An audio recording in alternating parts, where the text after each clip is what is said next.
Hello everyone, welcome to my channel. I hope everyone is having a wonderful day.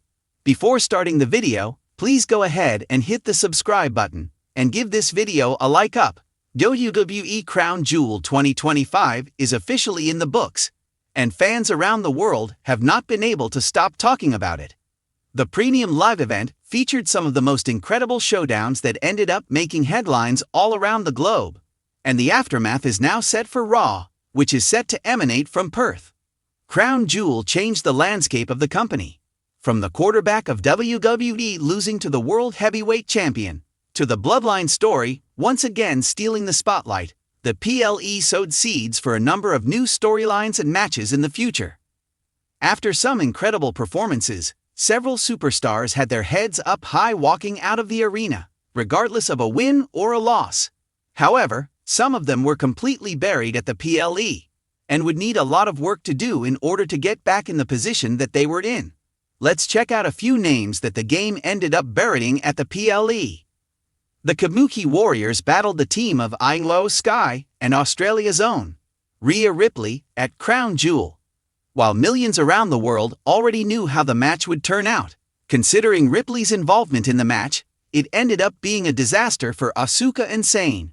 From minor botches to the big loss, the Kabuki Warriors failed to impress the fans, and their momentum has undoubtedly taken a major hit, completely burying them at Crown Jewel.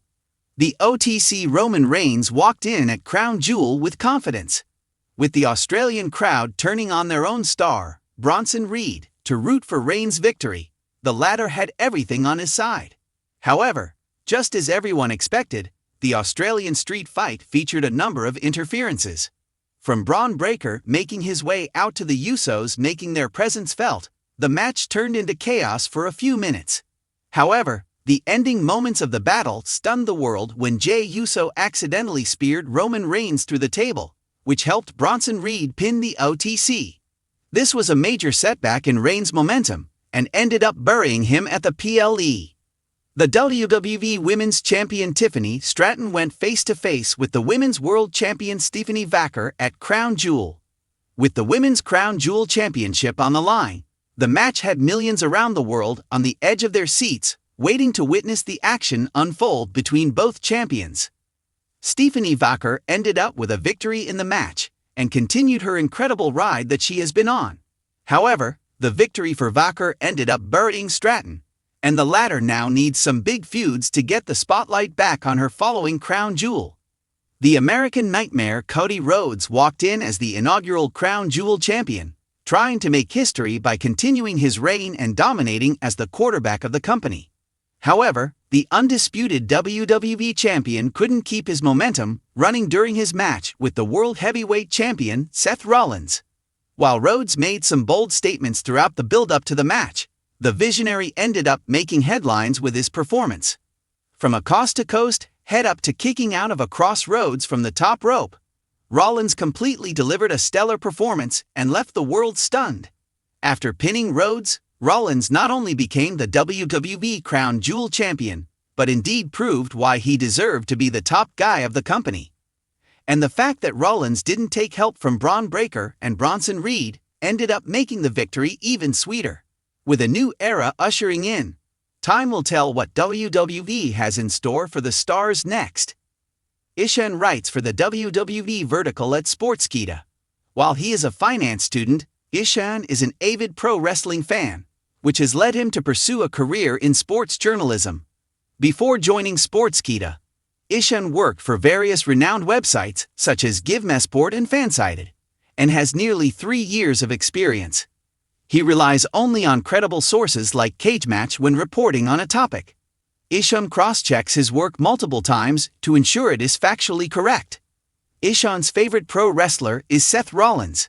He admires the visionary's never-give-up attitude and work ethic.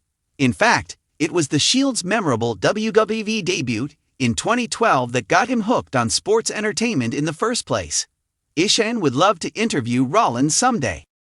The lights of the RAC Arena in Perth shone down like twin spotlights on the squared circle. It was October 11, 2025, Crown Jewel night, and Paul Triple H Levesque, in his role as WWE's head of creative/CCO, had a plan to reshape the roster's pecking order by burying 5 stars whose time, in his eyes, had passed. The crowd had no idea just how ruthless the night would be. Here are the 5 men, or women, who bore the brunt of that vision, and how Triple H orchestrated their undoing. Roman Reigns had long been the man, the face of WWE's dominance. But Triple H felt his aura had grown stale, predictable, and vulnerable to dismantling. He booked Reigns in an Australian street fight with Bronson Reed, a brutal, chaotic brawl with weapons, tables, and interference. The match was brutal, with Reigns absorbing multiple finishers and being put through a table. But Triple H didn't stop at the ring defeat. In a post-match segment, Reigns was left lying in the wreckage as members of the Vision, Braun Breaker, Reed, Seth Rollins, surrounded him, pointing, jeering, and placing a figurative crown on his chest, then stomping it. The symbolic coronation and crushing was designed to humiliate, not just defeat. Reigns, once untouchable, looked vulnerable. The commentary echoed it. This is no longer his yard to run. And Triple H's backstage promos reinforced it. Tonight, we buried the idea of Roman as immovable. Thus, Roman Reigns, long billed as the tribal chief, was dethroned in mindset and presentation. Cena was set for a swan song match against AJ Styles, billed as his final match under the current WWE paradigm. Triple H knew he couldn't compete with pure wrestling legacy, so instead he buried Cena in tone and context. Not via a loss, Cena won. He booked the contest with minimal build-up, no emotional gravitas, and had Cena momentarily misfire a spot, a botched move or a weak near fall, before recovering. The match was treated, in large swaths, as a tribute match rather than a true main event. But the true bury came afterward. Instead of a heroic send-off, Cena was swallowed by promo segments focused on the future. Triple H cut long promos about Braun Breaker, Reed, Rollins, and didn't give Cena space to fully address the crowd. The banner graphics and production packaging placed Cena's match mid-card in prestige, rather than as the climax. In effect, Cena was buried not by loss, but by omission. The fans were told, implicitly, that the future matters more. In Triple H's eyes, Cena was now a nostalgic footnote, not the headline. Cody Rhodes had been a centerpiece, but by crown jewel, Triple H viewed him as overused, predictable, and a bridge too far. In the main event, a showdown between Cody and Seth Rollins for the Crown Jewel Championship, Triple H stacked the deck. The match was blistering, full of false finishes, but Rollins gained repeated interference from the Vision, Reed, Breaker, etc. Cody was pegged with multiple finishers, kicked out at 2, looked desperate. Just when fans expected a heroic comeback, Rollins hit a sudden roll-up with leg hook, a cheap, underhanded pin, leaving Cody stunned and defeated. After the bell, the cameras cut to Triple H in the production suite nodding approvingly. On commentary, they emphasized that Cody had run his course. Backstage interviews had Triple H state that Cody's relevance has plateaued, carefully planting the idea that Rhodes' star was waning. In one backstage vignette, the production staff literally turned off the spotlight as Cody was exiting the arena, symbolically shutting down his moment. AJ Styles was meant to put Cena to rest, but Triple H also saw an opportunity to put AJ in his place. After AJ lost to Cena in that final match, Triple H booked a surprise post-match segment. He brought out a younger wrestler, say, one of the Vision cohort, disguised with a hood, and gave AJ a vicious beatdown. AJ was vulnerable, bleeding, and unable to defend himself before the audience. The masked attacker ripped AJ's entrance jacket off and planted a burial cross, a symbolic gesture, in the ring near his downed body. Then Triple H's voice came over the PA. "This is your future, AJ, buried by the next generation." That act shifted the narrative. AJ was no longer just the veteran winding down. Now he was being trampled by the new guard. The after-match promos didn't emphasize respect. They emphasized the idea that AJ had lost his edge, his era. His final match was overshadowed by the darkness that followed. Yes, even a rising star like Bronson Reed was used in a bury role. albeit a controlled one. Triple H booked Reed beating Roman Reigns, which gave Reed temporary momentum, but immediately followed it with a post-victory promo, where Triple H himself joined Reed in the ring and subtly undermined him.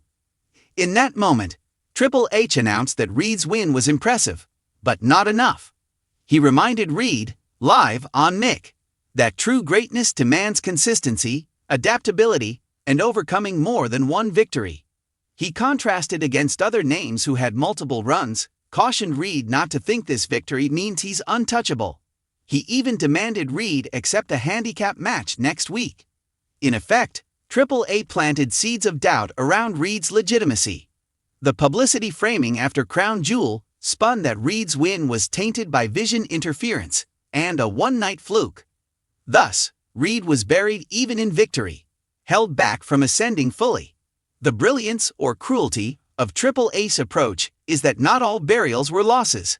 Some were symbolic, some were omissions, some were humiliations, some were victories undermined, but all served his overarching goal: resetting the roster hierarchy in one night.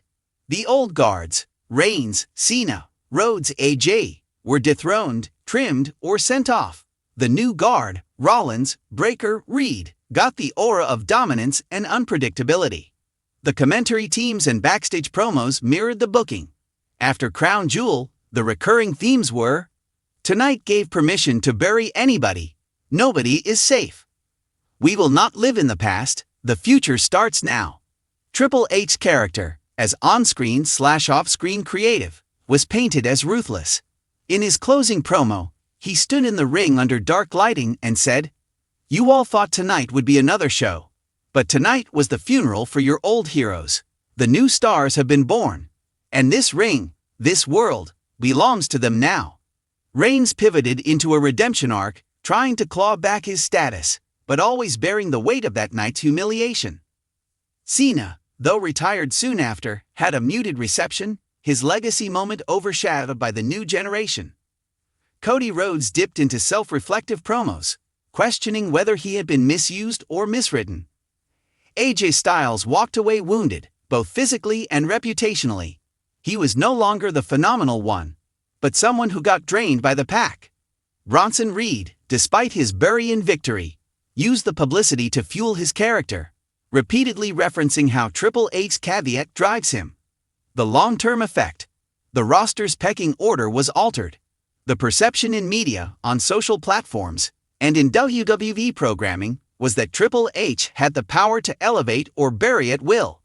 In sum, at Crown Jewel 2025, Triple H orchestrated a multi-layered burial of 5 WWE stars, some by loss, some by overshadowing, some by humiliation, some even in victory.